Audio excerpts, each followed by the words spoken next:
नमस्कार दोस्तों, स्वागत है आपका हमारे इस YouTube channel treatment with homeopathy में। दोस्तों आज हम बात करने वाले हैं होम्योपैथिक मेडिसिन B33 ड्रॉप के बारे में। दोस्तों इस वीडियो में बात करेंगे इसके क्या क्या यूज़ होते हैं और किन किन कंडीशन में आप इस मेडिसिन का इस्तेमाल कर सकते हैं, कितनी डोज का आपको इसका इस्तेमाल करना है, कितनी इस पर MRP आती है।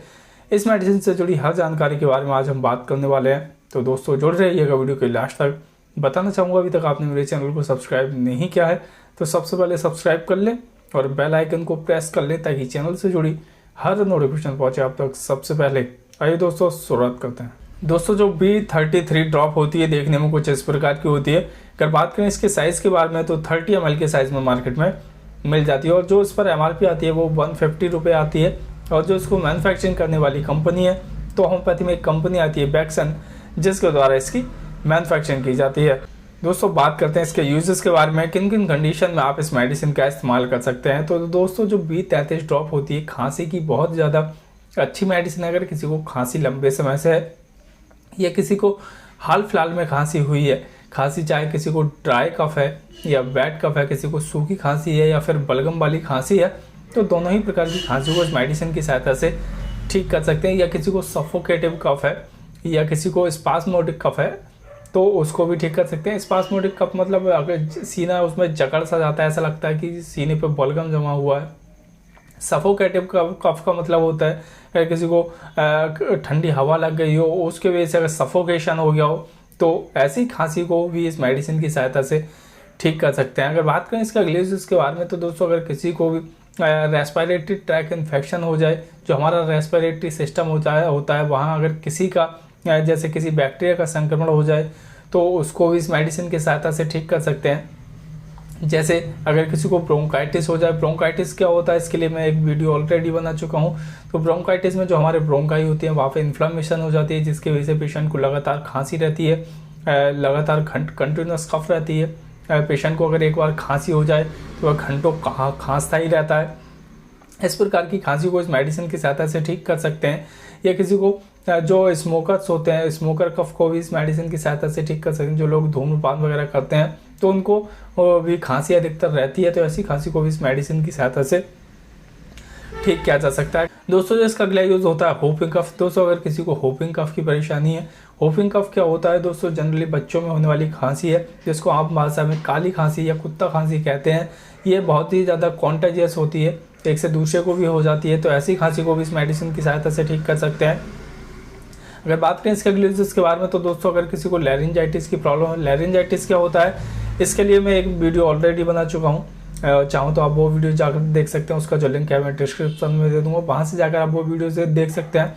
लैरिंजाइटिस को दूसरी भाषा में हॉर्सनेस कहा जाता है। इसमें हमारे गले में खराशें हो जाती हैं या गला बैठ जाता है, तो हॉर्सनेस के केस में आप इसका इस्तेमाल कर सकते हैं। या किसी को फेरेंजाइटिस की प्रॉब्लम है तो फेरेंजाइटिस को भी इस मेडिसिन की सहायता से ठीक कर सकते हैं। तो दोस्तों काफ़ी ज़्यादा इफेक्टिव ये मेडिसिन होती है खांसी के लिए, या जो हमारा रेस्पिरेटरी ट्रैक होता है उसकी बीमारियों को ठीक करने के लिए। या किसी को ब्रोंकियल अस्थमा है तो अस्थमा के केस में भी आप इसका इस्तेमाल कर सकते हैं। किसी को सांस लेने में दिक्कत हो रही है, छाती में बलगम जमा है जिसकी वजह से सांस लेने में दिक्कत है, तो उसको भी इस मेडिसिन की सहायता से ठीक कर सकते हैं। तो दोस्तों काफ़ी ज़्यादा इफेक्टिव ये मेडिसिन है खांसी के लिए और रेस्पिरेटरी ट्रैक इन्फेक्शन के लिए। अगर आप में से किसी को इस प्रकार की दिक्कत है तो ऐसी कंडीशन में अगर आप इस मेडिसिन का इस्तेमाल करते हैं तो आपको काफ़ी ज़्यादा इस मेडिसिन के इफेक्ट देखने को मिलेंगे। दोस्तों बात करते हैं इसके कंपोजिशन के बारे में, कौन कौन सी मेडिसिन से मिलकर बनी होती है। तो दोस्तों इसमें पहली मेडिसिन होती है बेलाडोना। दोस्तों खांसी की काफ़ी अच्छी मेडिसिन है। अगर किसी को लैरिंजाइटिस की प्रॉब्लम हो उसमें भी ये मेडिसिन काम करती है। दोस्तों इसमें अगली मेडिसिन होती है ब्राइनिया। दोस्तों ड्राई कफ या सूखी खांसी की काफ़ी अच्छी मेडिसिन होती है, किसी को सांस लेने में दिक्कत हो रही है उसमें काम करती है। दोस्तों इसमें अगली मेडिसिन होती है रूमैक्स, ये भी खांसी की काफ़ी अच्छी मेडिसिन होती है। फिर बात करें इसके अगले कंपोजिशन के बारे में तो दोस्तों इसमें अगली मेडिसिन होती है कुप्रम एसिटिकम। दोस्तों बलगम वाली खांसी की काफ़ी अच्छी मेडिसिन है। फिर बात करें इसके अगले कंपोजिशन के बारे में तो दोस्तों इसमें अगली मेडिसिन होती है ड्रोसेरा। दोस्तों होपिंग कफ की काफ़ी अच्छी मेडिसिन है, जिसको काली खांसी कहते हैं, उसकी काफ़ी अच्छी मेडिसिन है। दोस्तों जिसमें अगली मेडिसिन होती है स्पॉन्जिया टोस्टा।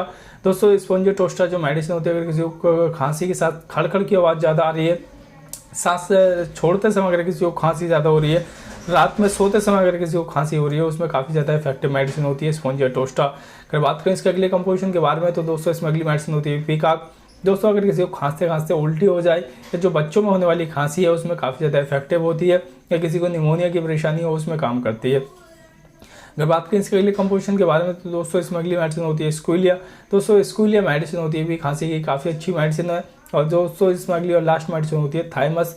ये भी खांसी की बहुत ही ज़्यादा इफेक्टिव मेडिसिन होती है। तो काफ़ी अच्छी मेडिसिनों से मिलकर ये मेडिसिन बनी होती है खांसी को ठीक करने के लिए। दोस्तों बात करते हैं इसकी डोज के बारे में, किस प्रकार आपको इस मेडिसिन का इस्तेमाल करना है। तो दोस्तों जो इसकी डोज है वो 15 से 20 बूंदे सुबह दोपहर शाम आधे कप पानी में डालकर दिन में 3 बार आप इस मेडिसिन का इस्तेमाल कर सकते हैं। अगर बात करें इसकी डोज चिल्ड्रन में तो दोस्तों जो चिल्ड्रन में इसकी डोज है वो 5 से 10 बूंदे सुबह दोपहर शाम आधे कप पानी में डालकर दिन में 3 से 4 बार आप इस मेडिसिन का इस्तेमाल कर सकते हैं। दोस्तों अगर आप इस मेडिसिन का इस्तेमाल करते हैं तो गुनगुने पानी में अगर आप इसको डालकर लेंगे तो बहुत ही ज़्यादा इसके इफेक्ट देखने को मिलेगी। अगर आपको खांसी बहुत ज़्यादा हो रही है तो आप इसकी डोज को बढ़ा भी सकते हैं, मतलब 4 से 5 बार भी दिन में ले सकते हैं। अगर बात करें इसके साइड इफेक्ट के बारे में तो इस मेडिसिन का कोई भी साइड इफेक्ट नहीं होता है और जो इस पर एक्सपायरी डेट आती है वो 5 साल की आती है। तो दोस्तों जैसे कि आपको खांसी हो रही है, अगर आपकी खांसी 2-3 दिन में ठीक हो जाए तो ऐसा नहीं है कि अगर आप इस मेडिसिन को रख देंगे तो रखने के बाद ये खराब हो जाएगी। जब भी आपको खांसी हो या घर में किसी को खांसी हो तो आप इसको दोबारा इस्तेमाल कर सकते हैं, जैसे 2 महीने 3 महीने 4 महीने 5 साल के अंदर कभी भी आप इस मेडिसिन का इस्तेमाल कर सकते हैं। ये मेडिसिन ख़राब नहीं होती है। तो दोस्तों इस वीडियो में इतना ही। अगर आपको वीडियो पसंद आई तो कृपया वीडियो को लाइक करें, कमेंट कर सकते हैं, चैनल को सब्सक्राइब करना ना भूलें।